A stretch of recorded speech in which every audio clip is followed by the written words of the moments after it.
It started like any other conversation on the Joe Rogan Experience, the kind where Joe leans forward, sipping his coffee, eyes fixed on the guest, ready for the next curveball of an idea. He'd been here thousands of times before, talking with fighters, scientists, comedians, monks, explorers, pulling apart ideas about life, death, and the human mind.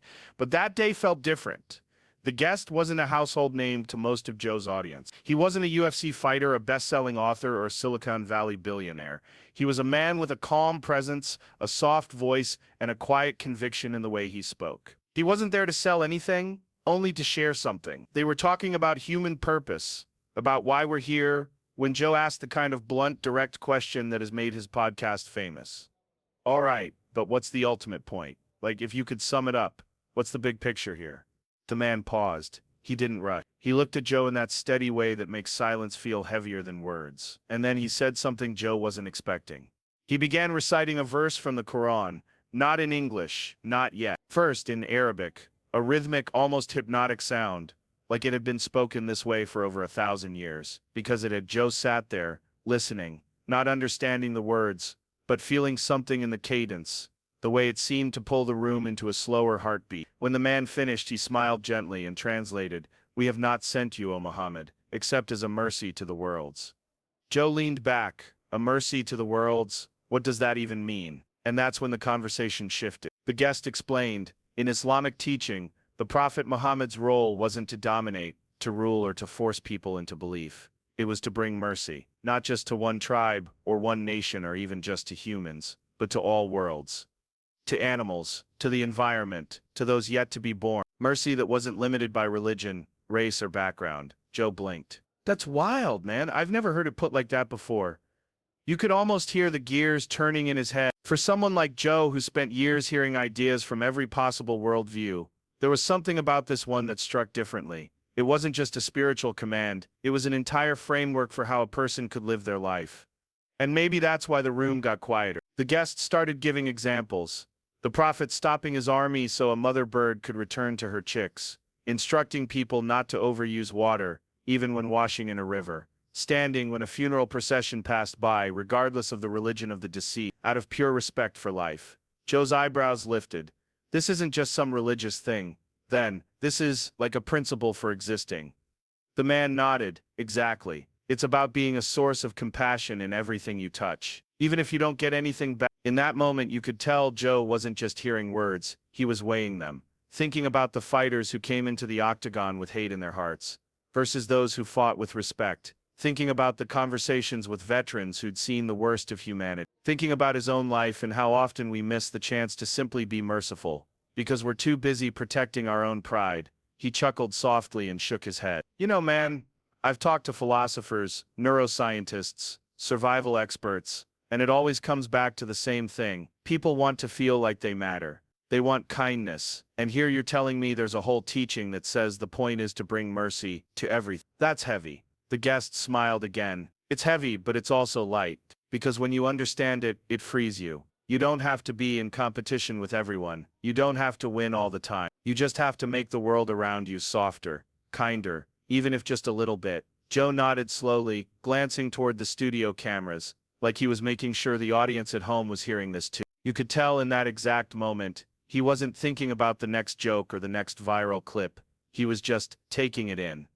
And that's what made this moment so unexpected. Joe Rogan, the man known for challenging everything, for asking the questions others won't, wasn't trying to poke holes in it. He wasn't debating or deflecting. He was doing something much rarer. He was letting the weight of the words sit with him. Because sometimes, the most powerful thing isn't a mind-blowing scientific discovery or an adrenaline-filled survival story. Sometimes it's a reminder so simple, so pure that you can't unhear it. A mercy to the worlds. Not just mercy when it's convenient. Not just to people who agree with you. Not just when there's something in it for you. Mercy as a way of existing. That day, the conversation went on to cover other topics, but the energy never quite returned to what it was before that verse was spoken. Something about it had cut through the noise. Joe didn't say it outright at the time, but you could tell.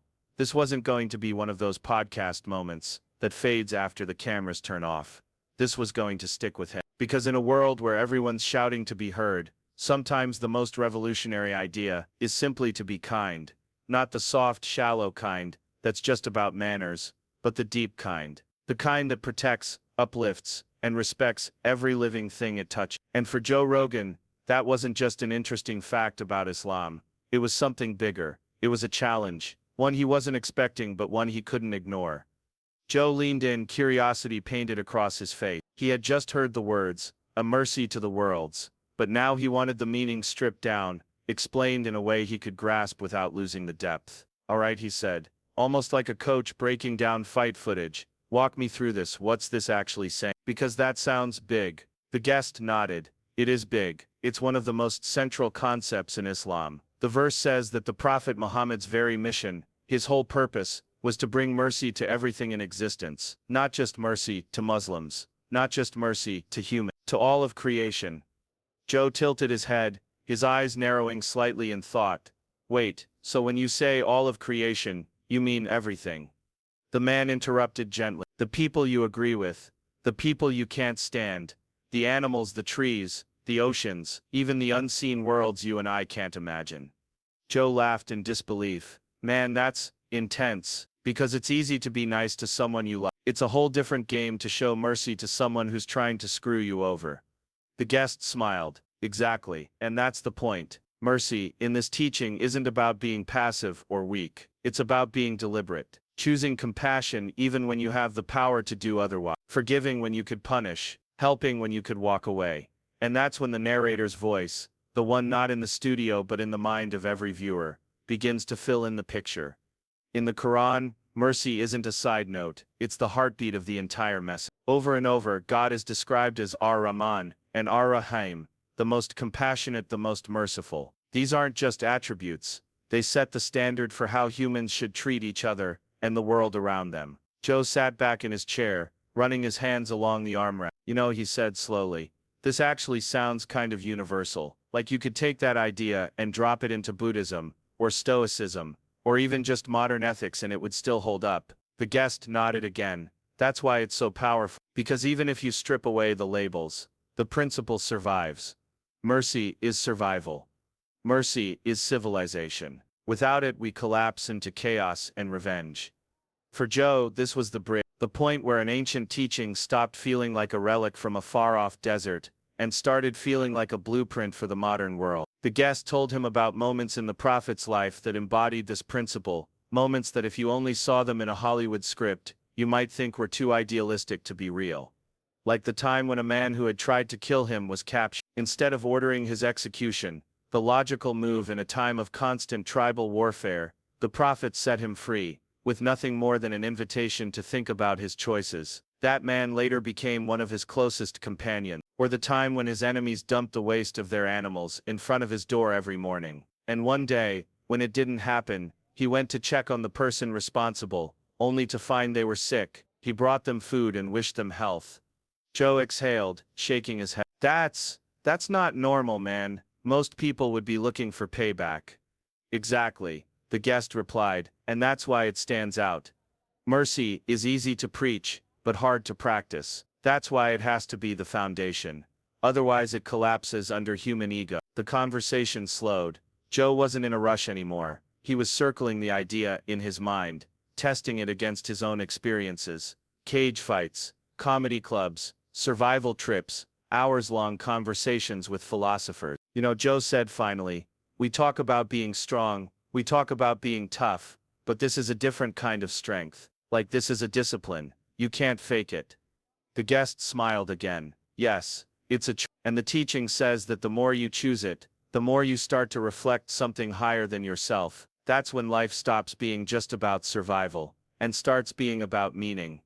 The studio fell into a small silence. You could hear the faint hum of the light. Somewhere in the control room, someone adjusted the camera focus, but the real focus was in Joe's expression. He wasn't just interviewing anymore, he was listening, deeply. The kind of listening, where you're not just hearing the words, you're seeing the images they paint in your mind. Because for all his years talking to experts, all the late-night rabbit holes, all the conspiracy theories and survival skills, here was something simple, but not easy. A mercy to the worlds. It was a phrase Joe had never heard before, but now that he had, it was going to be very hard to forget. And that's where the conversation and the teaching began to dig deeper. Because once you understand what mercy means in this context, the real challenge is figuring out how to live. Joe leaned back in his chair, arms folded, eyes locked on the guest.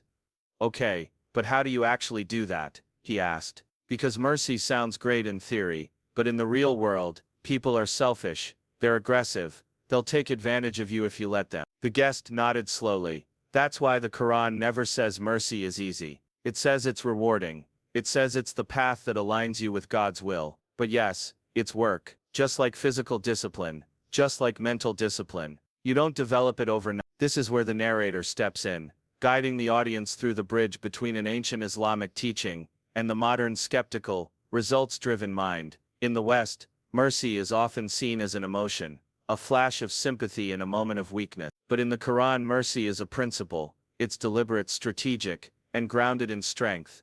It's not about letting wrong go unchallenged. It's about dealing with wrong in a way that doesn't destroy the soul of the one responding. Joe tapped the table lightly, as if punctuating his next thought. All right, but let's say you're in a fight, or you're running a business, or you're in some crazy life or death situation. You can't just hug it out. You have to win. You have to survive. The guest smiled. And that's where mercy gets misunderstood. In Islam, mercy doesn't mean surrender. The Prophet defended himself. He fought battles when necessary, but he never crossed the line into cruelty. Mercy means you act with justice, not vengeance. You stop the harm without becoming a source of harm yourself. That made Joe pause. He'd heard similar ideas from martial artists. The concept of fighting with control, not rage, of protecting your opponent even while defeating them. But here it wasn't just a combat philosophy, it was a life philosophy. Man, he muttered, that's kind of like jujitsu. You can choke a guy out, but you're not trying to break his neck. You control him, you make him tap, and you both walk away. You're not trying to end him as a human being. The guest nodded. Exact. Mercy is like that. But in every interaction, your goal is to correct, protect and preserve, not to humiliate or destroy. And that's when the conversation expanded beyond the studio walls. The narrator's voice takes the audience to real-life examples that mirror this principle. A soldier who shows kindness to a prisoner, a parent who disciplines without cruelty, a leader who forgives a rival to protect unity. For a Western listener, especially one who's used to competitive, fast-paced win-or-lose culture, this flips the script. Because here's the truth, mercy isn't a passive reaction, it's a power move. It requires self-control at the highest level. Joe leaned forward again. So you're saying, mercy is basically choosing to not take the easy shot, even if you can, even if you want to. The guest smiled. Yes, and in Islam the belief is that every time you choose that path, you elevate yourself spiritually. You align with something greater than the moment, and greater than your ego.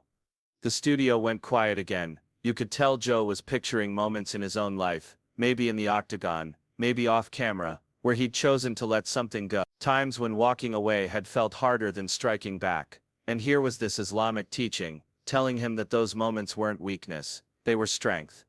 The guest leaned in slightly. You know, there's a saying from the Prophet Muhammad, the strong man is not the one who can wrestle others to the ground. The strong man is the one who can control himself when he's angry.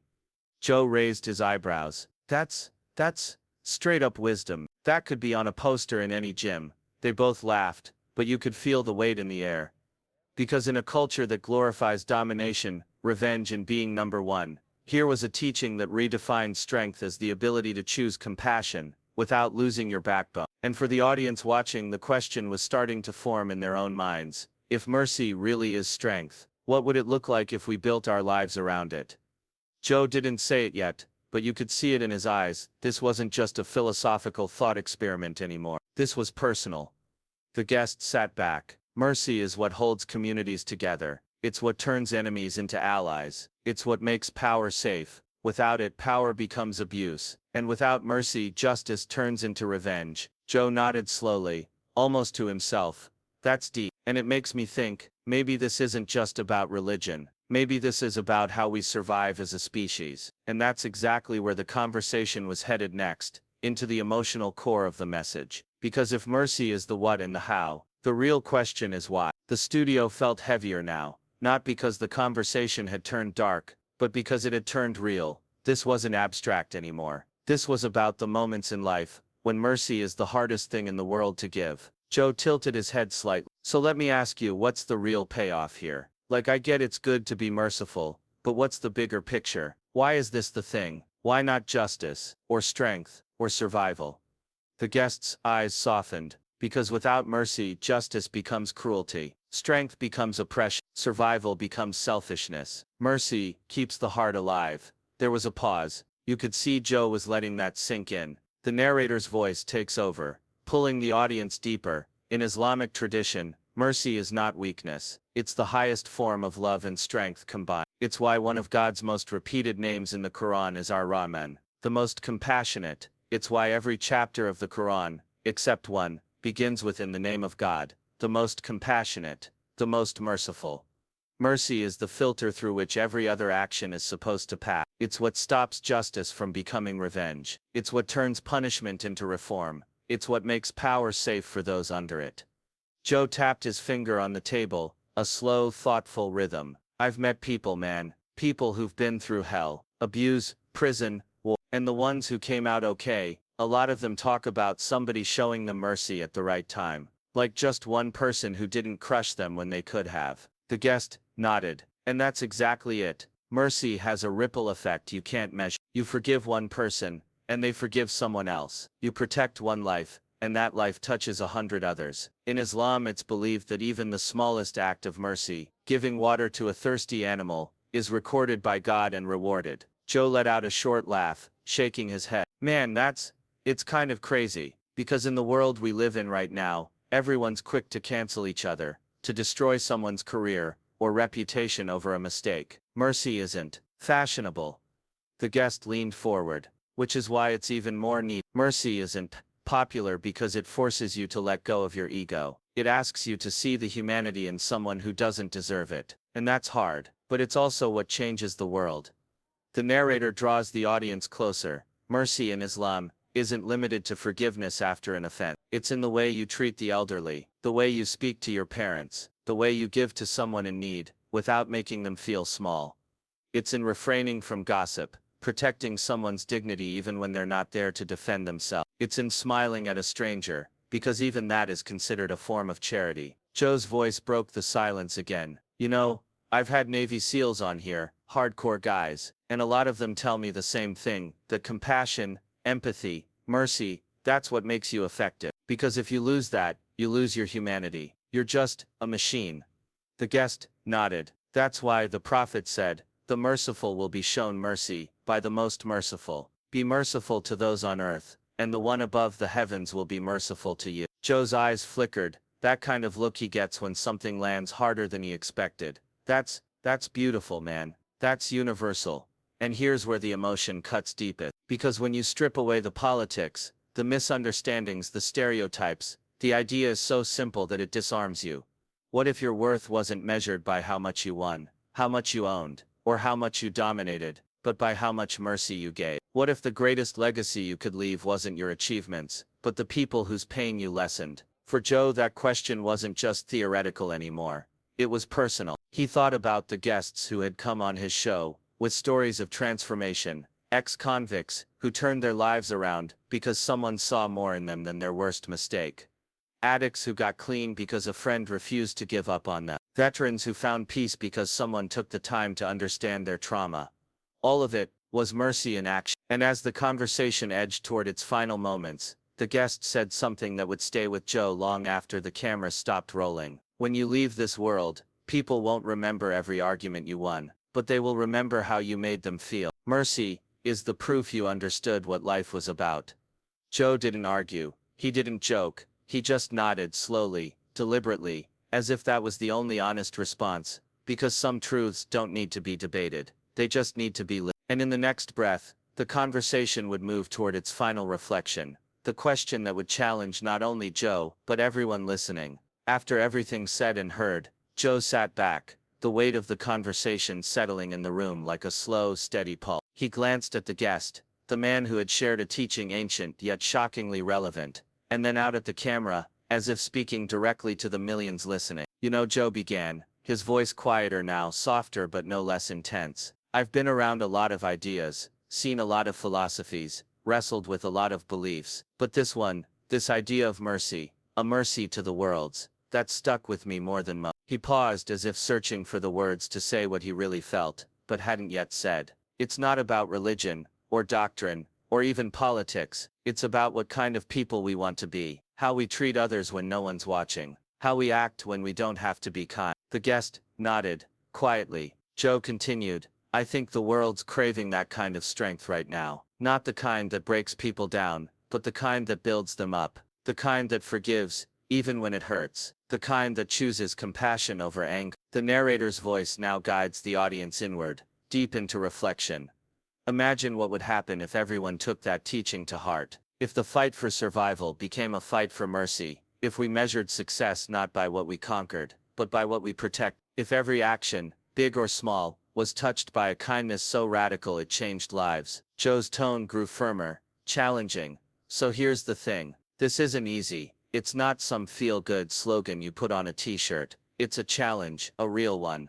He looked right into the camera. How often do you choose mercy? When you're angry, when you're scared, when you think no one's looking. The guest's final words echoed in the room.